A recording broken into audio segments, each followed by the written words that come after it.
if you are looking for a sign to start your YouTube channel in 2021, this is it. Get started.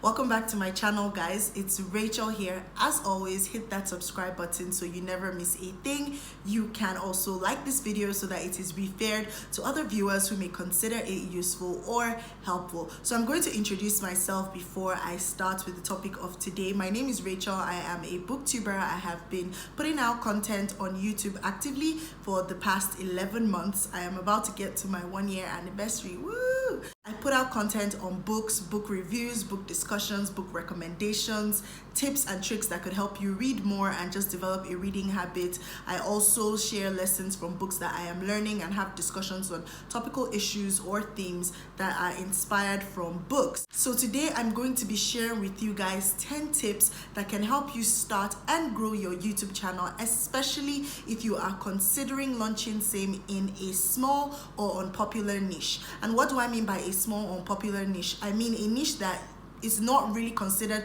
to be greatly popular. So you're not having like millions, hundreds of millions of views. Things like lifestyle, maybe makeup, cosmetics, tech, gaming, things like that. If you're thinking of starting your YouTube channel but you're thinking, oh well, my niche is going to be relatively small and it's unpopular, I don't think I'm going to be getting views, I'm not going to be able to get subscribers, just pay attention, stay with me to the end of this video because I'm going to be running down 10 tips that have helped me to grow genuine subscribers on my YouTube channel, interact with amazing booktubers from all over the world, and just learn a lot of things about YouTubing, consistency and discipline in general. So you have finally decided, due to the sign that you saw, that you want to start your YouTube channel. What is the first thing that you do? You decide what niche you're going to be in. Now, you've probably already thought about what niche you're considering, and you've probably researched and looked around on YouTube, and you've seen that not so many people are doing what you want to do, or not so many people have the idea that you want to have, and you're probably discouraged, like,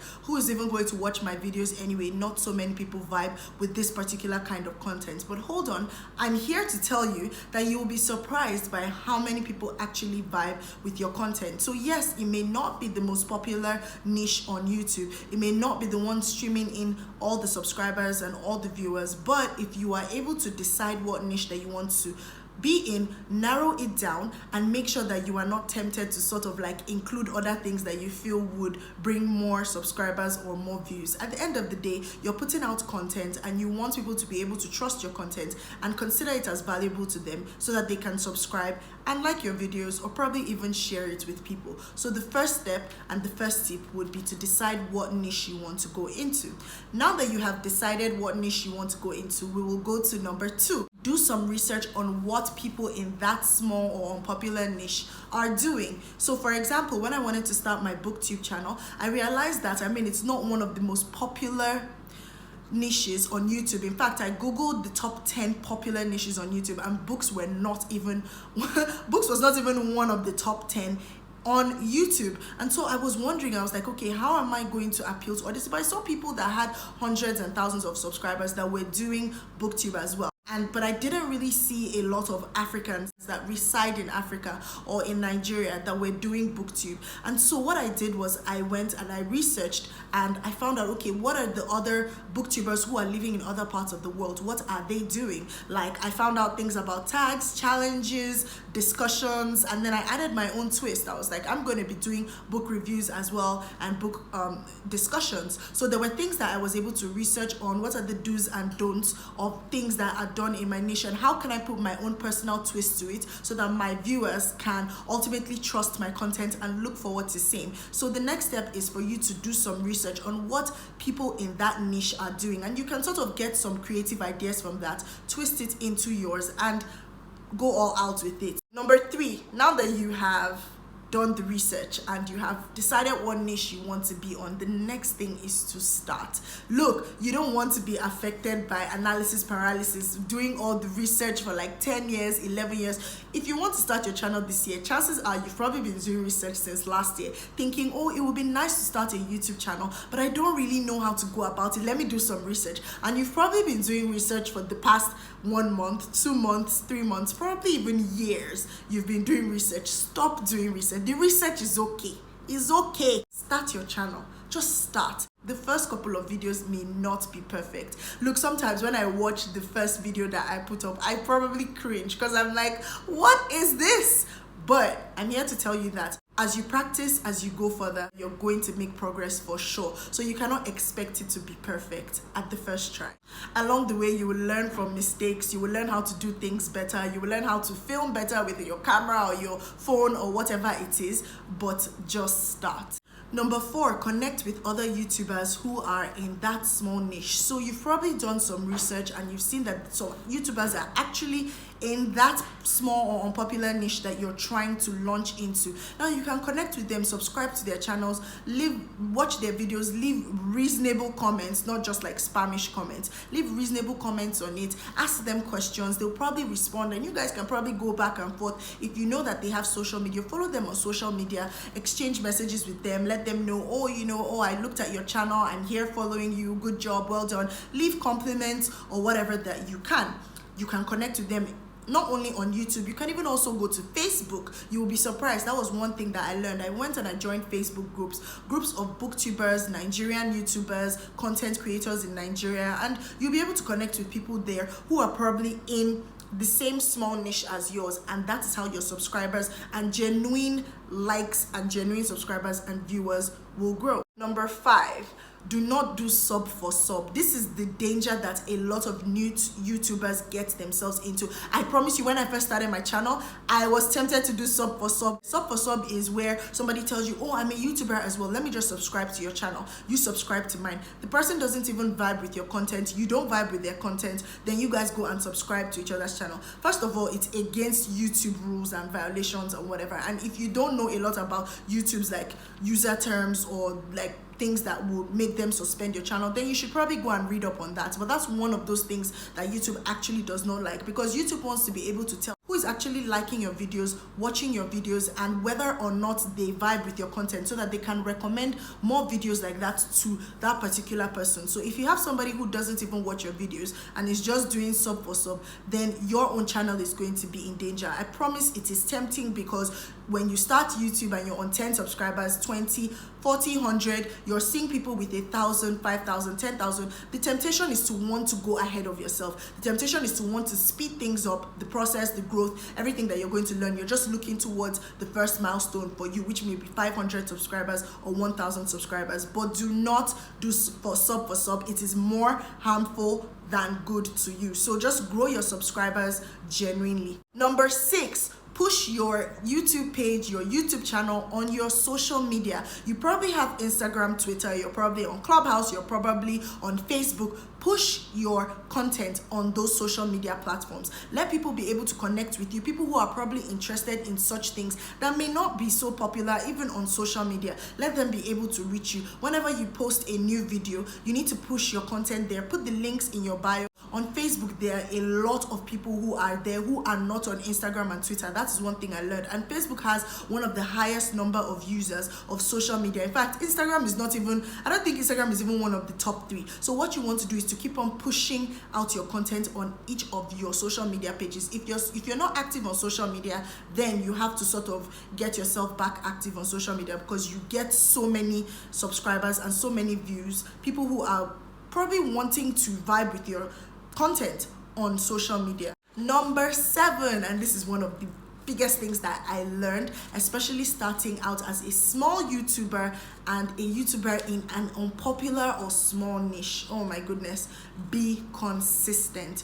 You cannot avoid this. Look, I think when I first started, I was like, okay, how many times a week do I want to post videos? And then I was like, okay, I'll post once a week. As a small YouTuber, you cannot post once a week. Let's start from there.